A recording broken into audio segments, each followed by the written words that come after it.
Iran also has a stranglehold on Lebanon through its proxy army Hezbollah.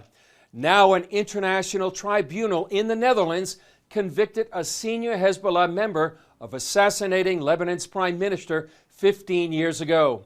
And as CBN Middle East correspondent Julie Stahl reports, it throws the spotlight on the Iranian-backed group once again.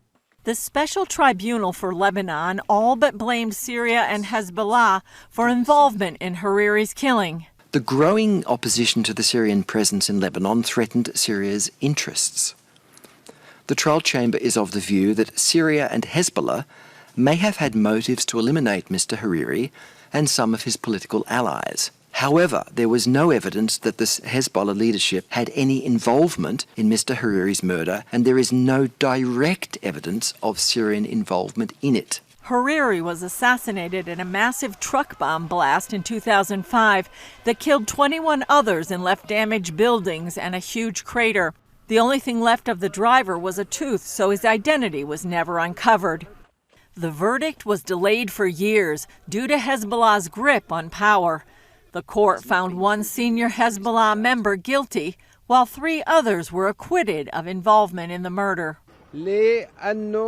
He was assassinated because he was against the policy of the regime in Syria, and he wanted to take this regime out of Lebanon. We all said this, right? But when it comes from a court, that shows that what we've said before in the past is true. Several years after the assassination, Rafiq Hariri's son, Saad Hariri, became prime minister.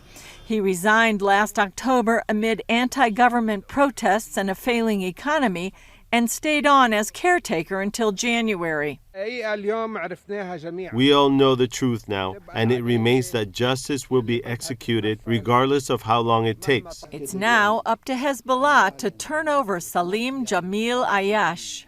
The huge blast that rocked Beirut on August 4th, leaving nearly 200 dead, 6,000 wounded, and hundreds of thousands homeless, also caused many to point the finger at Hezbollah.